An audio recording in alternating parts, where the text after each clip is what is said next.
키워드로 알아보는 경제 이야기, 지금 시장을 관통하는 핵심 이슈들 통해서 전략 세우는 시간입니다. 김한진 이코노미스트 오셨습니다. 어서 오십시오, 박사님. 네, 안녕하세요. 오늘 키워드 경제 주제 보겠습니다. 첫 번째는 당연히 안 열어봐도 우리가 할 얘기가 뭔지를 압니다. 미국의 4월 소비자 물가지수가 발표됐는데요. 네. 8.3, 전달에는 8.5, 이달에는 8.3 숫자로는 기대 전망치는 8.1이었는데 그거보다 높게 나왔습니다. 박사님의 해석은 어떠십니까? 네, 지금 많은 분들이 좀 오해가 있으신 게 네. 물가가 안정돼야 된다. 그래야 주식시장이 조금 제자리를 살아날 수 있다. 이렇게 말씀하시는데요. 네. 네, 오해입니다. 물가가 많이 떨어져야 됩니다. 예. 이렇게 조금 연준 의장, 파월 의장이 얘기했지만 조금 밋밋하게 떨어지면 네. 이거는 조금 큰일입니다. 그래서 많이 떨어지기를 시장은 기대했는데 예상치보다 많이 안 떨어졌다. 특히 지금 통화 정책과 가장 그 관련성이 높은 게 근원 물가지 않습니까? 근원 물가가 지금 4월 근원 물가가 정확하게 0.57, 한 0.6% 정도 전월 대비 올랐거든요. 네. 근데 내용을 뜯어보니까 식료품 가격이 0.9 이렇게 해서 했는데 재화 가격, 상품 가격은 조금 주춤했습니다. 네. 그리고 휘발유 가격도 조금 내려왔기 때문에 유가가 한 $120 갈 때보다는 그래서 살짝 그 마이너스 기여도를 했거든요. 휘발유 가격이. 그런데 식료 그리고 주거비 그리고 이제 서비스업이 살아나니까 서비스업 가격이 계속 올랐습니다. 네. 임금도 올랐고요. 네. 서비스업 가격 같은 경우가 0.8%. 근데 월가의 전망치를 굉장히 상회한 건데요. 항공료가 특히 18.6%가 올랐습니다. 네. 비행기 값이죠. 그래서 이런 서비스업 물가가 조금 그 근원 물가를 떨어뜨리는데 제한적이었고 또 임금 말씀하셨던 그리고 주거비가 0.5% 올랐는데 전월비 0.5% 오르면 그게 굉장히 낮게 느끼실 수도 있지 않습니까? 연율로 따지면 곱하기 12를 하면 6%. 예, 6%입니다. 네. 예, 그래서 주거비가 6% 정도를 가리키고 있는데 전체 금액도 휘발유값 사용하는 거랑 주거비랑 내는 단위가 다를 거 아닙니까? 네. 그 주거비 같은 경우에는 소비자 물가의 32%, 네. 근원 물가의 41%의 비중을 차지하거든요. 계산할 때. 그러니까 이 주거비는 특히 지금 집값에 조금 후행해서 한 4에서 5개월 정도 후행해서 지금 물가를 높이는 성향이 있거든요. 근데 지금 집값이 안 떨어지고 있단 말이죠, 미국에서. 네. 그러니까 이건 물가는 이게 조금 광범위하다. 한 90여 개 품목이 있는데 물가 구성에 그 중에서 거의 한 3분의 2 종목이 전년 동월 대비 6% 정도 이상 올라가는 그러한 광범위한 끈적끈적한 물가 상승이니까 시장이 좀 부정적인 반응을 보인 것 같습니다. 표현이 상당히 와닿네요. 끈적끈적한 물가 상승. 근데 어쨌든 피크아웃을 시장에서는 기대하고 있는 거잖아요. 그러니까 고점을 높긴 하지만 고점을 좀 찍었다. 그걸 기대하고 있었던 거고 전달을 제가 8.5를 말씀드리는 거는 전달에 8.5인데 8.3이니까 근데 일부 좀 피크아웃 하는 거 아니야? 그러면 시장에 기대감이 좀 있지 않을까 싶었는데 그 정도 가지고는 안 된다고 아까 참으로 확 인정하셔가지고 물가는 앞으로 이제 상당히 고공행진을 오랫동안 하고 시장에 지속적인 영향을 줄 수 있다는 말이십니까?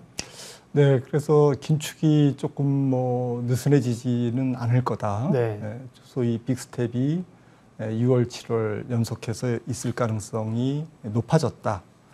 그리고 CME 선물 시장에서도 7월 이후에 어쨌든 75bp까지는 아니더라도 잘못하면 연말까지 앞으로 5번 남은 FOMC 통화정책회의에서 50bp를 계속 인상할 수도 있다. 라는 지금 시장의 불안감이 투매를 유발한 것 같습니다. 네. 소비자 물가지수 얘기를 제일 먼저 했고요. 김한진 박사와 함께하는 키워드 경제 이야기 두 번째 키워드 확인하겠습니다. 두 번째는요. 시장의 신뢰를 받지 못하는 연준. 네. 그러게요. 사실은 제롬 파월 의장이 이제 연임을 하지 않았습니까? 그 나름 이제 안정감은 있다고 보였는데 이번에 물가 상승에 대해서 일시적이라는 얘기를 지속적으로 하다가 그거 아니잖아. 이게 상황이 된 거고. 소위 이제 50bp는 가지만 75bp로 뭐 큰 폭의 자이언트 스텝은 없다는 걸 암시했음에도 불구하고 시장이 잘 안 믿는 것 같아요. 이제 연준이 시장의 신뢰를 좀 잃는다는 거는 투자자로 보면 상당히 좀 부담스러운 얘기일 것 같기도 한데요. 네, 그동안 연준 파월 의장이 뭐 얘기할 때마다 뭐 네. 기자회견이나 예. 이런 걸 발표할 때마다 주가는 올랐습니다. 그래서 예. 월가에서도 연준 의장이 얘기할 때는 뭐 시장이 좋았다. 그러니까 이번에도 좋을 거다. 이제 이런 기대감을 이제 기대감이 있었는데요. 그런데 이번 상황에서는 야, 연준이 조금 너무 대응을 늦게 한 거 아닌가. 이런 지금 볼멘 소리가 좀 많아지고 있는 거죠. 언론을 통해서. 그리고 결국 인플레이션 예측을 아주 잘못한 거 아니냐, 연준이. 뭐 파월 의장뿐만 아니라 뭐 연방준비제도 자체가 물가 관리에 대해서 너무 안일했던 거 아니냐. 뭐 작년 뭐 하반기부터는 금리를 올렸어야 되는데 너무 지각 긴축에 했기 때문에 지금 시장에 더 이제 부담을 주고 있다. 이렇게 해서 이제 연준을 조금 비난하기 시작하는 네. 그런 분위기입니다.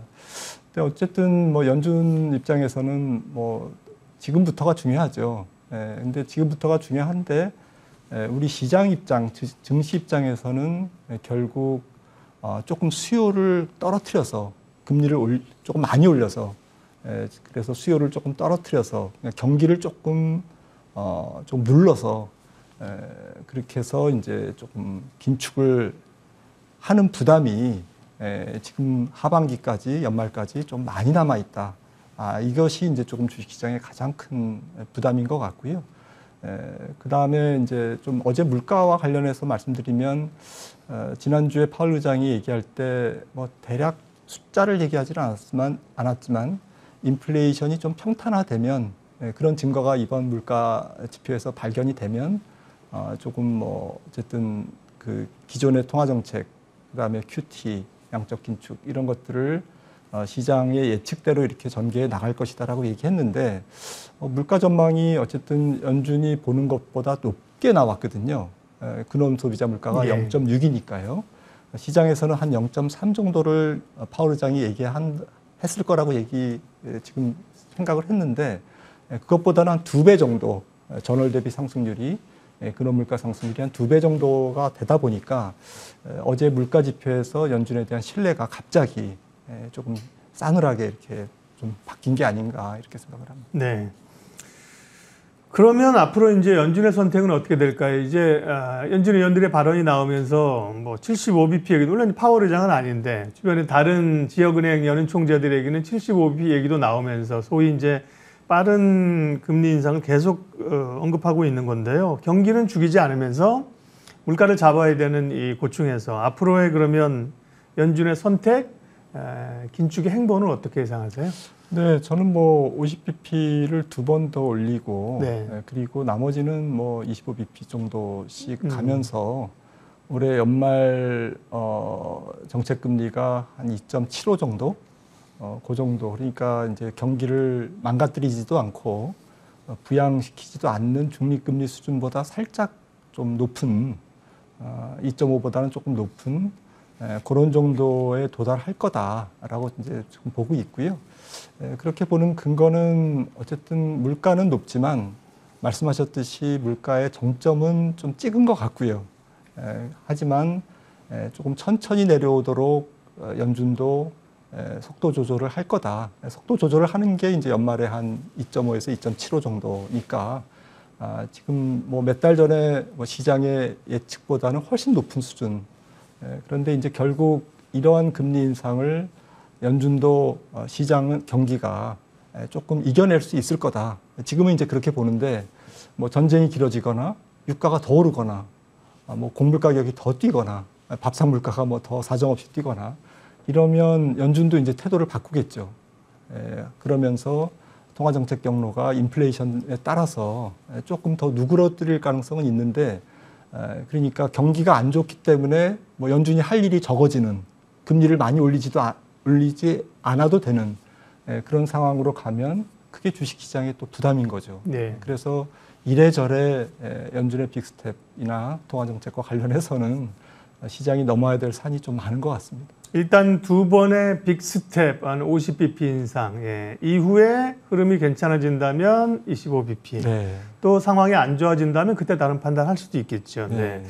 저는 뭐 개인적으로 그런 점에서는 시장이 파월 의장에 대해서 좀 실망하지만, 실망은 또 괜찮은 게, 이제 빅스텝, 자이언트보다 더 나쁜 게 이제 꼬인 스텝입니다. 막 시장이 원한다고 확 쫓아가다, 그죠? 또 아니라 그러면 그때는 정말 실망감이 크거든요. 맞습니다. 지금은 나름 기조를 견조하고 있고, 그런 가운데 이제 좀 물가가 잡히길 기다려야 되는 거죠. 예.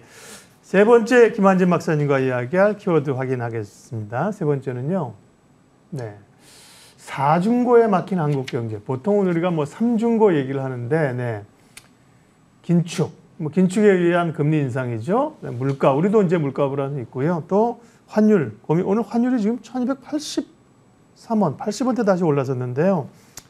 새 정부가 들어섰는데 지금 과제가 만만치 않습니다. 지금 말씀드린 대외 요인들이 크고요. 우리 당초 성장률도 한 3%에서 지금 이제 2%대로 전망치도 좀 내려오는 상황이죠. 조금 내려가는 분위기죠. 네, 새 정부가 지금 헤쳐나가야 될 우리 경제 상황이 어떻습니까? 네, 지금 글로벌 전체 경제 상황이 좀 녹록치가 않습니다. 유로존이 굉장히 약한 고리가 되어 있고, 또 조금 뭐 우리랑 교역 비중이 높진 않지만 저개발국들이 굉장히 좀 부도 위험에 다수 노출돼 있고요.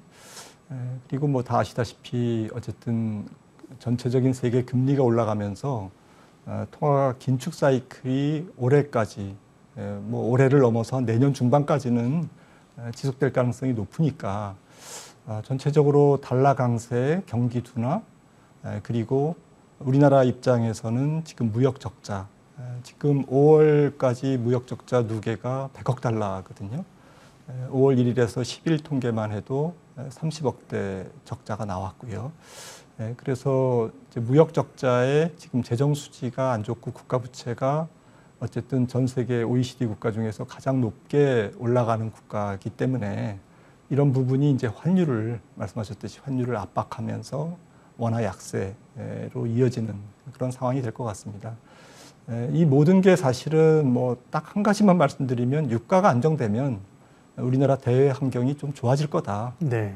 특히 우리나라, 일본, 중국, 독일 이런 국가들이 공업 제품, 공업 강국이지 않습니까? 네.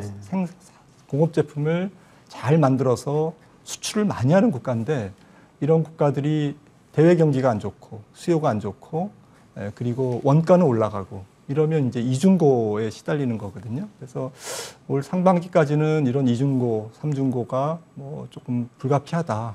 문제는 유가가 그 사이에 뭐 전쟁도 좀 끝나고 유가가 조금 수요도 좀 진정되면서 좀 8, 90불 정도 배럴당 이 정도로 이제 차분하게 안정되면 이제 하반기부터는 대외 여건이 그렇게 더 나빠지진 않을 건데, 이런 부분들이 저희가 뭐 예측하기 어려운 러시아 우크라이나 전쟁이라는 이런 불확실성 변수에 그냥 노출돼 있는 거니까 국가 경제 전체가 조금 불안정한 그런 상태가 올해 경제 모습일 것 같습니다. 물가 얘기도 앞서 했습니다만 말씀하신 것처럼 이제 유가의 흐름을 중요한 잣대로 좀 삼을 필요가 있겠습니다. 그렇죠? 네, 지금 그렇습니다. 뭐 130까지 갔다가 대략 한 100달러 선에서 위아래로 흔들리지 않습니까? 네. 조금 더 떨어져서 80대 한 중후반에서 90대 초반까지만 와줘도 시장은 경기 상황은 좀 좋아질 수 있겠습니다.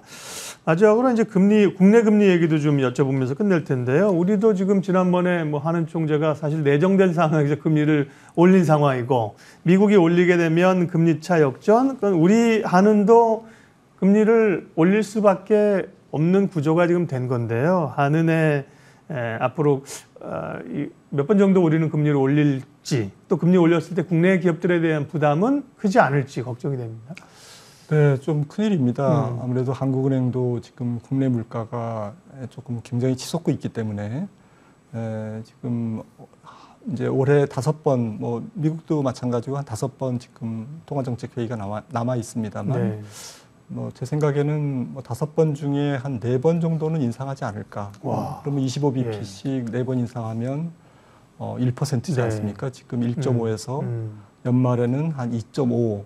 정책 금리가 2.5 되면 연속해서 그렇게 올린 적은 뭐 2005년도에 3년간 7번이 최장 그동안 그 연속 인상 기록인 것 같은데요.